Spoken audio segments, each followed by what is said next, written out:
Hello शिक्षक साथियों, नमस्कार। आपने देखना शुरू कर दिया आपका अपना YouTube channel DS Mishra official, और आपके डीएस मिश्रा ऑफिशियल यूट्यूब परिवार में आपका पुनः एक नए वीडियो के साथ हार्दिक स्वागत है।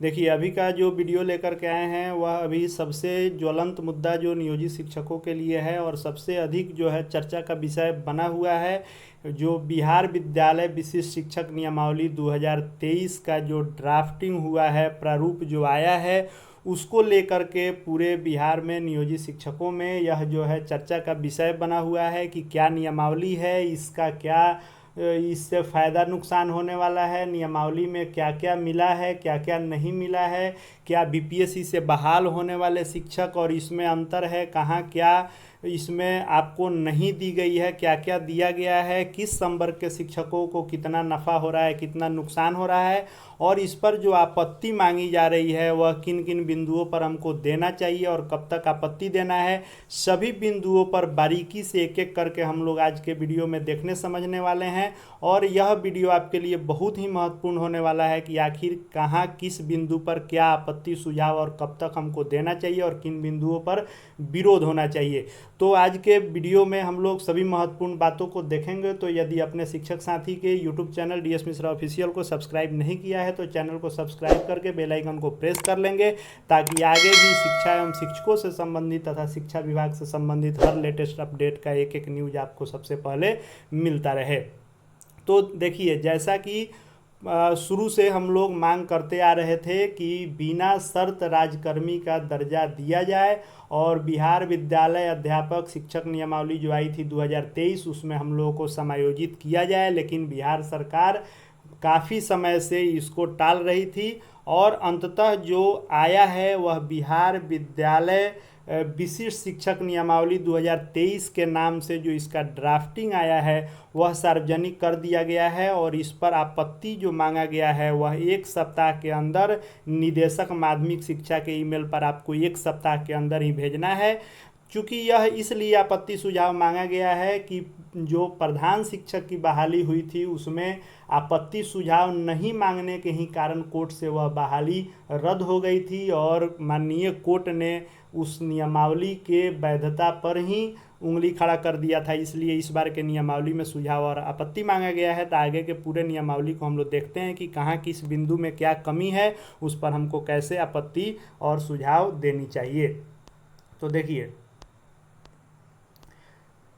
सबसे पहले जो है यह नियमावली का नाम रखा गया है बिहार विद्यालय विशिष्ट शिक्षक नियमावली 2023। जैसा कि संविधान के अनुच्छेद 309 के अधीन जो शक्ति प्राप्त होती है स्टेट गवर्नमेंट के, उसके तहत ये भी नियमावली बनाई गई है। और साथ ही साथ यह कहा गया है कि जो बिहार राज्य विद्यालय शिक्षक यानी जो बीपीएससी से बहाली हो रही है उस नियमावली के तहत नियुक्त किए गए विद्यालय शिक्षकों के बराबर लाने हेतु निम्नलिखित नियमावली बनाते हैं। देखिए, यहीं पे शब्दों का हेर फेर किया गया है, जो शुरू से ही हम नियोजित शिक्षकों के साथ सरकार करते आई है कि शब्दों का जाल बुनकर उसमें खेल करते आई है, और हर बार चाहे वेतनमान हो नियमावली हो वह थोड़ा सा डिफरेंट करने के लिए शब्दों का हेर फेर करके उसको चाइनीज रूप दिया जाता है, जैसा कि हम लोग इस शब्द से परिचित हैं। तो देखिए, इसका भी नियमावली का नाम भी अलग रखा गया है, और विद्यालय अध्यापक के शिक्षकों के बराबर लाने हेतु यानी उनके पद पर ना ही समायोजित किया गया है, न उस नियमावली से हमको आच्छादित किया गया है, बल्कि उसके बराबर लाने हेतु जो नियमावली लाई गई है उसका अलग से नाम बिहार विद्यालय विशिष्ट शिक्षक नियमावली 2023 का नाम दिया गया है। इसका विस्तार संपूर्ण बिहार राज्य में होगा, और जब यह जिस जो तिथि से निर्गत होगी उससे यह लागू होगी, जैसा कि हर नियमावली में रहता है। अब परिभाषा दिया गया है कि सरकार से क्या मतलब है, बिहार सरकार से सभी दिया गया है। और जो इसमें सबसे महत्वपूर्ण बिंदु है उसको देखते हैं हम लोग कि विशिष्ट शिक्षक से अभिप्रेत है कि ऐसे सभी शिक्षक जिन्हें स्थानीय निकायों द्वारा नियोजित किया गया है और जो संबंधित स्थानीय निकाय शिक्षक नियमावली 2020 के अंतर्गत आते हैं। यानी जो 2003 से 5 तक बहाल हुए, जिनको 2006 में पंचायत शिक्षक के रूप में जो है समायोजित किया गया, तब से लेकर 2022 तक छठे चरण तक बहाल सभी नियोजित शिक्षक इस विशिष्ट शिक्षक के नाम से जाने जाएंगे। और स्थानीय निकाय का मतलब है कि पंचायती राज के तहत जो हम लोग नियोजित शिक्षक के रूप में बहाल हैं। और जो 2020 की नियमावली हम पर लागू हुई थी, यानी 12 नियमावली के बाद जो नियमावली संशोधन करने के पश्चात जो 2020 नियमावली लाई गई थी, उसी के स्थान पर यह नियमावली लाई गई है। साथ ही साथ कहा गया है कि इस परिभाषा में यदि कोई वर्णित नहीं होगा तो बिहार राज्य विद्यालय अध्यापक नियुक्ति नियमावली जो बीपीएससी से हो रही है, उस नियमावली के तहत जो 2 में सिर्फ परिभाषा दिया गया होगा वह मान्य होगा। अब संवर्ग कौन सा बनाया गया है? जो हम जिला संवर्ग में डायरेक्ट जो है समायोजित करने का मांग कर रहे थे, उसके बदले नए संवर्ग का गठन किया गया है। यानी एक ही विद्यालय में जो पूर्व नियमित शिक्षक होते थे उनका कैटेगरी था, तब बीपीएससी सहायक शिक्षक जो बहाल हुए थे 1994 में 99 बैच उनकी कैटेगरी थी। उसके बाद 34,500 शिक्षकों का बैच जो 2012 से बहाल हुआ उनकी कैटेगरी थी। उसके बाद बीपीएससी से बहाल होने वाले विद्यालय अध्यापक की कैटेगरी बनी। अब सभी नियोजित शिक्षकों के लिए अलग संवर्ग का गठन करते हुए जो भी स्थानीय निकाय से बहाल नियोजित शिक्षक हैं उनके लिए विशिष्ट शिक्षक शब्द बनाया गया है। यानी अब यह एक अलग संवर्ग बनाया गया है जो विशिष्ट शिक्षक होंगे और इनको पंचायती राज के तहत से निकाल करके जिला स्तर पर एकल संवर्ग के रूप में विलय हो जाएंगे। देखिए यहाँ भी शब्दों का खेल है, जिला संवर्ग का इस्तेमाल नहीं करके एकल संवर्ग। ऊपर जो है बीपीएससी से बहाल होने वाले शिक्षकों के नियमावली में समायोजित करने के बजाय उनके बराबर करने के लिए उस शब्द पर भी आपत्ति होनी चाहिए, और साथ ही साथ जो एकल संवर्ग कहा जा रहा है इस पर भी आपत्ति होना चाहिए। और वे अलग संवर्ग का गठन करेंगे जिनकी सेवा शर्त को अब इस नियमावली के द्वारा विनियमित किया जाएगा। यानी अब 20 नियमावली को विलोपित करते हुए यह विशिष्ट शिक्षक की 23 नियमावली लागू होगी। उसके बाद कहा जा रहा है कि इस नियमावली के तहत कोई भी व्यक्ति सेवानिवृत्त हो जाता है या त्याग पत्र दे देगा तो उसके पद पर जो बहाली होगी सो इस नियमावली के तहत नहीं होगी। जो बिहार विद्यालय अध्यापक नियमावली बीपीएससी वाली है वह नियमावली से नई बहाली होगी। यानी जो लोग बहाल हो चुके हैं उन्हीं के लिए यह सिर्फ नियमावली है। धीरे धीरे जब लोग रिटायर होते जाएंगे तो इस संवर्ग को बाद में मृत घोषित कर दिया जाएगा, जैसे कि बिहार सरकार अन्य पहले से भी पोस्टों को करते आई है। अब सबसे जो इसमें महत्वपूर्ण बात लिखी गई है उसको गौर से देखने वाली बात है कि आखिर जो यह विशिष्ट शिक्षक राजकर्मी के रूप में यानी उनके बराबर बनाने की बात की गई है, तो इसका क्या क्राइटेरिया रखा गया है इसको पढ़िए। विभाग अपने द्वारा चयनित एजेंसी के माध्यम से, यानी शिक्षा विभाग जिस एजेंसी का चयन करे वह एजेंसी SCERT हो या BACB हो या BSSC हो, जिस भी एजेंसी का चयन करेगी शिक्षा विभाग इसके लिए स्वतंत्र अपने को रखा है कि हम बाद में एजेंसी का चयन करेंगे। इन सभी विशिष्ट शिक्षकों के लिए सक्षमता परीक्षा आयोजित करेगा। यानी पहले से जो नियोजित शिक्षक दक्षता दिए थे और TET वाले लोग जब बहाल हुए यानी पात्रता दिए थे, अब दोनों को सक्षमता परीक्षा देना होगा। अब परीक्षा में भी नया शब्द का इस्तेमाल किया गया है। जैसा कि मैं हर बार कह रहा हूँ कि बिहार सरकार हर बार नियोजित शिक्षकों के लिए कोई भी नियमावली लाती है तो शब्दों का खेल बहुत खेलती है। इसमें भी वह खेला गया है कि सक्षमता परीक्षा इस नियमावली के प्रवृत्त होने की तिथि से 1 वर्ष की अवधि में आयोजित किया जाएगा। यानी आपत्ति सुझाव के बाद जब यह पूर्णतः नियमावली का रूप ले लेगा उसके 1 वर्ष के अंदर में परीक्षा आयोजित की जाएगी और प्रत्येक नियोजित शिक्षकों को परीक्षा में 3 अवसर प्रदान किया जाएगा। यानी आप मैक्सिमम 3 बार परीक्षा दे सकते हैं और यदि आप तीसरे प्रयास में भी, यानी तीसरा प्रयास आपका अंतिम प्रयास माना जाएगा, यदि तीसरे प्रयास में भी आप सफल नहीं होते हैं, फेल हो जाते हैं तो आपको सेवा से हटा दिया जाएगा। यानी यह बिना शर्त जो राजकर्मी का मांगा गया दर्जा तो इसमें जो सबसे भारी ही शर्त लगा दिया गया वह है कि आपको 3 चांस ही मिलेंगे, और इस 3 चांस के परीक्षा में यदि आप नहीं पास कर पाते हैं तो आपको सेवा से हटा दिया जाएगा, यानी नियोजित शिक्षक भी नहीं रह पाएंगे, आप सेवा से बर्खास्त कर दिए जाएंगे। यह बहुत बड़ा जो है इसको कह सकते हैं दंडात्मक नियम इसमें लगाया गया है। उसके बाद इस नियमावली के तहत सीधी भर्ती के बारे में बताया गया है कि सिर्फ अनुकंपा के आधार पर इससे नियुक्ति होगी, यानी कोई नियोजित शिक्षक की सेवा के दौरान मृत्यु हो जाती है तो उनके जगह पर जो अनुकंपा पर उनके आश्रित बहाल होंगे उन्हीं की बहाली इस नियमावली के तहत होगी, बाकी कोई सीधी नियमावली इस नियमावली से नियुक्ति नहीं हो पाएगी। और अनुकंपा के आधार पर यह बहाली जो होगी वह नियंत्रित करने के लिए जो बिहार विद्यालय अध्यापक नियमावली 2023 है उसके तहत इसको नियंत्रित की जाएगी। आरक्षण की बात कर लें तो आरक्षण स्थानीय निकाय के तहत जो आपको नियोजित किया गया था वह आरक्षण श्रेणी से आप संबद्ध रहेंगे। अब वरीयता की बात आती है तो देखिए यहाँ पर यह नहीं तय किया गया है कि जो बीपीएससी से विद्यालय अध्यापक बहाल होंगे उनसे आपकी वरीयता कैसे तय की जाएगी। सिर्फ आपके नियोजित में ही वरीयता तय की गई है कि प्राथमिक, मध्य माध्यमिक और उच्च माध्यमिक के लिए विषयवार अलग वरीयता सूची तैयार की जाएगी। यानी यह सिर्फ बताया गया है कि नियोजित में ही हर संवर्ग का अलग अलग वरीयता सूची विषय वाइज बनाया जाएगा। बाकी नियमावली से बहाल शिक्षकों के साथ आपकी वरीयता कैसी रखी जाएगी वह इसमें नहीं खोला गया है। इस पर भी आपत्ति होनी चाहिए कि इस नियमावली में वरीयता जो नए बहाली हो रही है उस संवर्ग से वरीयता क्या रहेगी उसको इसमें तय नहीं किया गया है। और इसमें वरीयता क्या रहेगी तो जो ट्रेंड आपका वेतनमान मिला था वह तिथि से वरीयता तय की जाएगी। यदि 2 शिक्षकों का एक ही तिथि हो जाता है तो उनका जन्म तिथि के अनुसार किया जाएगा। अगर जन्म तिथि भी सेम हो जाता है तो नाम के अंग्रेजी वर्णमाला क्रम में आपका अल्फ़ाबेट जिसका पहले होगा वह सीनियर होंगे। उक्त मानदंड में जो फिट नहीं बैठेंगे तो यह वरीयता का निर्धारण डीओ के द्वारा किया जाएगा। अब आए वेतन के मूल बिंदु को समझ लें हम, तो जो इसमें विशिष्ट शिक्षक बनेंगे यानी नियोजित शिक्षक जो परीक्षा देकर पास करके विशिष्ट शिक्षक होंगे उनको वेतन सुरक्षा मिलेगा, वेतन संरक्षण का लाभ मिलेगा। लेकिन वेतन संरक्षण का लाभ का मतलब यहाँ यह नहीं है कि आप जिस इंडेक्स में आप वेतन प्राप्त कर रहे हैं वही इंडेक्स का फिक्सेशन नहीं होगा।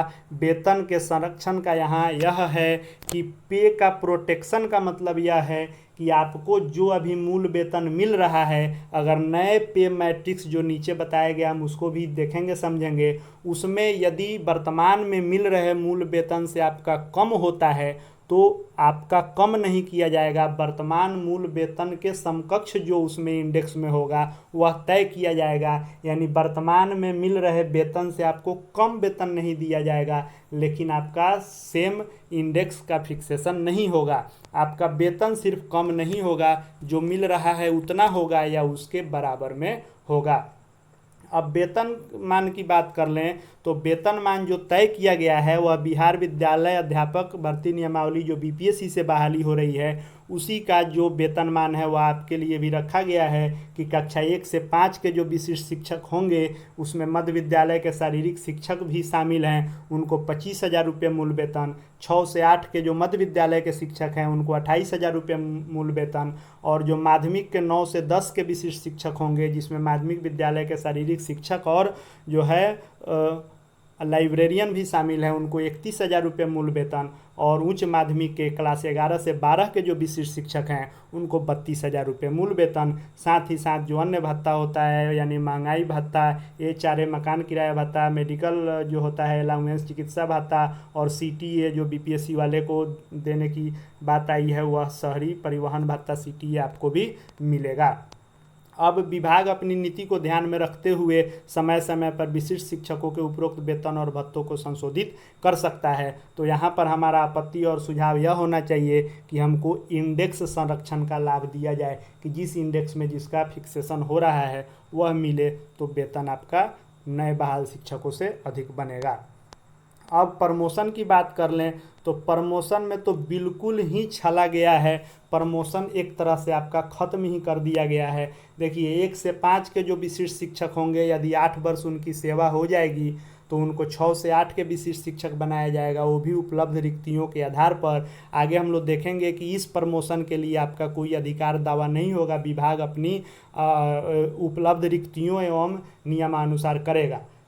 कक्षा 6 से 8 के विशिष्ट शिक्षकों की बात करें तो सबसे ज़्यादा नुकसान यहाँ पर प्रमोशन में उनको हो रहा है, क्योंकि 2020 नियमावली के तहत था कि 5 वर्ष के संतोषजनक सेवा के बाद उनको मध्य विद्यालय का हेडमास्टर बनाना था। लेकिन यहाँ 6 से 8 के विशिष्ट शिक्षक 8 वर्ष की सेवा के बाद भी 6 से 8 के ही सिर्फ वरीय विशिष्ट शिक्षक हो जाएंगे, नहीं इनका क्लास ऊपर जाएगा, नहीं ये हेडमास्टर बनेंगे। 6 से 8 के शिक्षक 6 से 8 के ही शिक्षक रहेंगे। सिर्फ वेतनमान में इजाफा होगा, उसको हम लोग आगे देख लेंगे कि कितनी मूल वेतन में बढ़ोतरी होगी, बाकी कोई प्रमोशन नहीं है।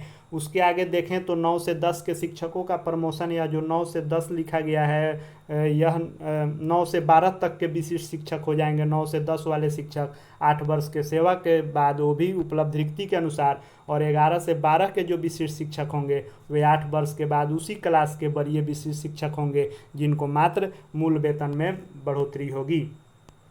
अब इसमें बात कर लें कि आखिर नियोजित शिक्षक हेडमास्टर बनेंगे कि नहीं बनेंगे।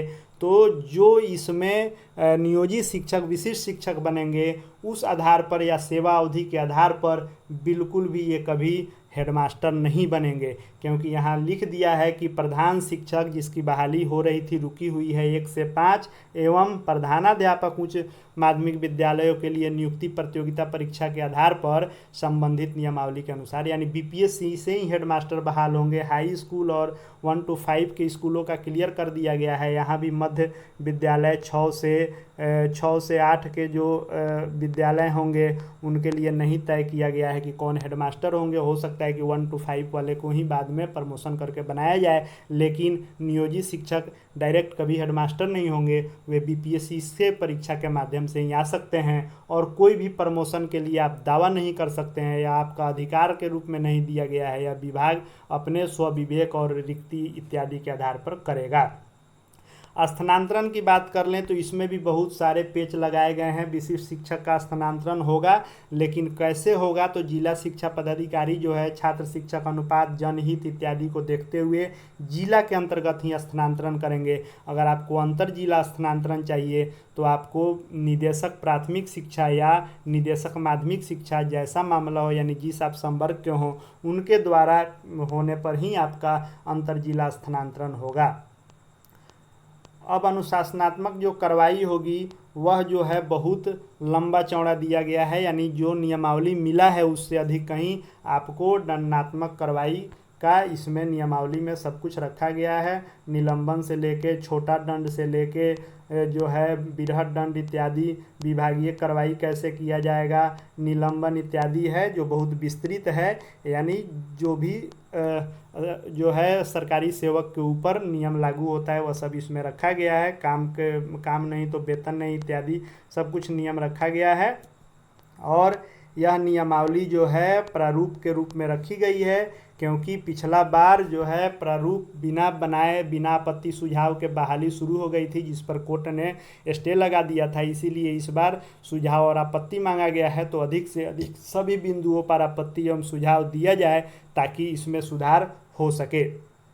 अब जो पे मैट्रिक्स है उसको हम लोग देख लेते हैं।